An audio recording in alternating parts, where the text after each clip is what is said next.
In this episode, we talk about greenhouse gases. We keep hearing about them all the time without perhaps understanding their significance and its impact on climate change. Here is the report. Greenhouse gas, GHG, and how it affects the planet and our world, both in the short and in the long term. This report is brought to you by Green Story Media, and I am Steve. So what are GHGs? Gases that trap heat in the atmosphere are called greenhouse gases. They are carbon dioxide, methane, nitrous oxide, and other fluorinated gases. How long do the gases stay in the atmosphere? Each of these gases can remain in the atmosphere for different amounts of time, ranging from a few years to thousands of years. All of these gases remain in the atmosphere long enough to become well mixed, meaning that the amount that is measured in the atmosphere is roughly the same all over the world, regardless of the source of the emissions. Some gases are more effective than others at making the planet warmer and, as they say, thickening the Earth's blanket. For each greenhouse gas, a global warming potential, GWP, was developed to allow for comparisons of the global warming impacts of different gases. Specifically, it is a measure of how much energy the emissions of 1 ton of a gas will absorb over a given period of time, relative to the emissions of 1 ton of carbon dioxide, CO2. Gases with a higher GWP absorb more energy per kilo emitted than gases with a lower GWP, and thus contribute more to the warming the Earth. So a GWP of NO2 is estimated to be about 250 times that of CO2, which means that nitrous oxide has that many times the heating potential of carbon dioxide in a period of time. Second important consideration is the residence time of a particular gas in the atmosphere. Carbon dioxide has a very long residence time, lasting up to 1,000 years, and so are many fluorinated gases, while a methane and nitrous oxide has lower residence time, lasting up to about 20 years and 100 years respectively.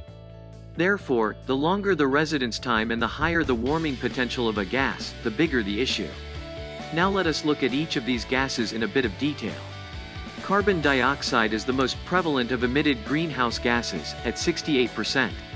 Carbon dioxide enters the atmosphere through burning fossil fuels, coal, natural gas, and oil, and through solid waste, trees and other biological materials, and also as a result of certain chemical reactions, example say, in manufacture of cement.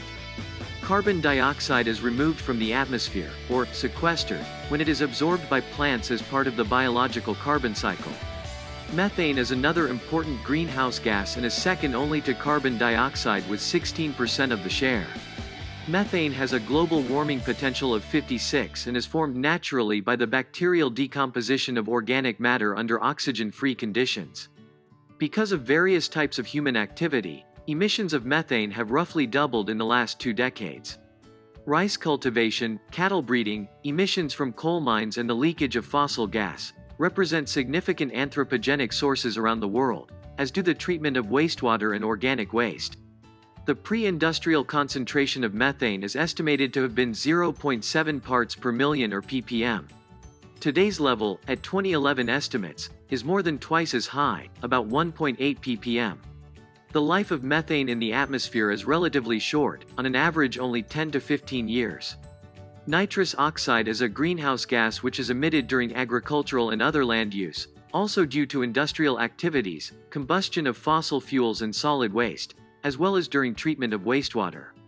Denitrification is the main source of nitrous oxide in the atmosphere. This process, which is carried out by microorganisms, occurs naturally in the soil. However, the more nitrogen is made available to plants by adding it in the form of fertilizer or through the deposition of airborne nitrogen, the more nitrous oxide is formed. Another source of nitrous oxide emissions is all sorts of combustion. During the combustion process, small amounts of N2O are formed in addition to the ordinary nitrogen oxides, NO and NO2. This amount depends largely on the combustion conditions. Nitrous oxide is a greenhouse gas whose pre-industrial level is estimated to have been 270 ppb, parts per billion. The level in 2011 was 324 parts per billion, an increase of 20%. About a third of the nitrous oxide emitted today are caused by humans. Nitrous oxide has a long residence time in the atmosphere, with an average of about 120 years, and also a very high warming potential at 280, which makes it doubly potent.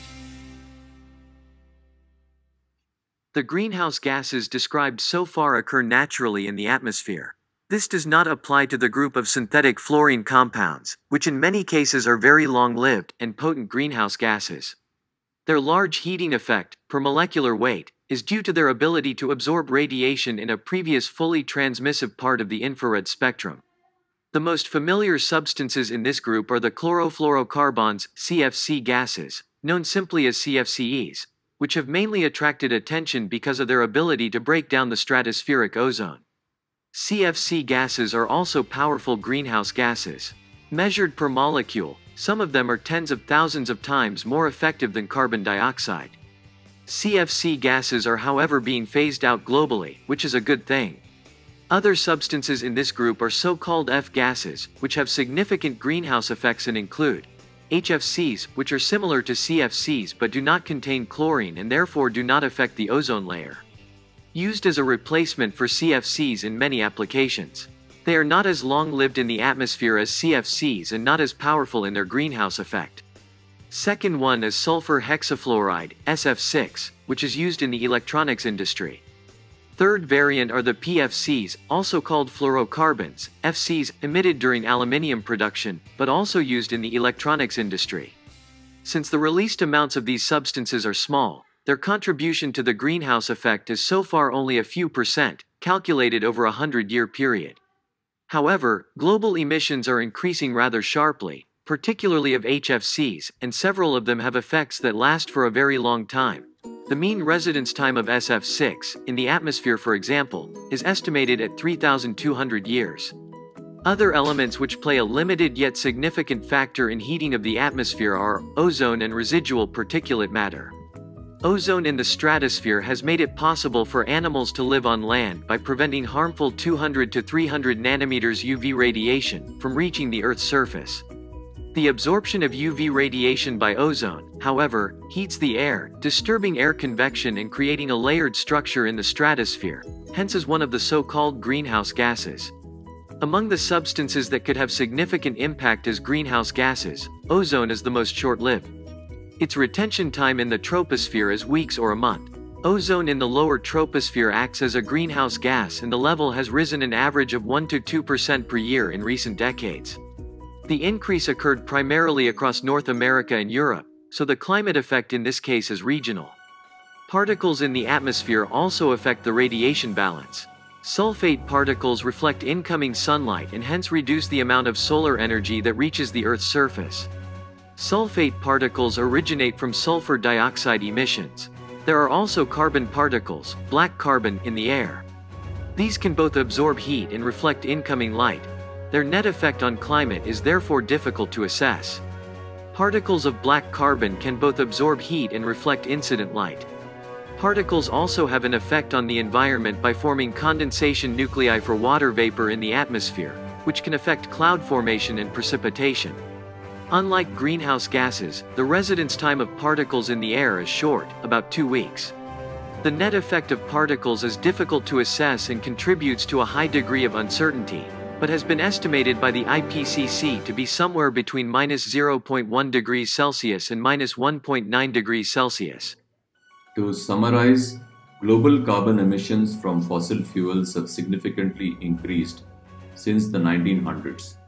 CO2 emissions have increased by about 90%, with emissions from fossil fuel combustion and industrial processes contributing to about 78% of the total greenhouse gas emissions increase from the 1970 to 2011. Agriculture, deforestation and other land use changes have also been quite significant.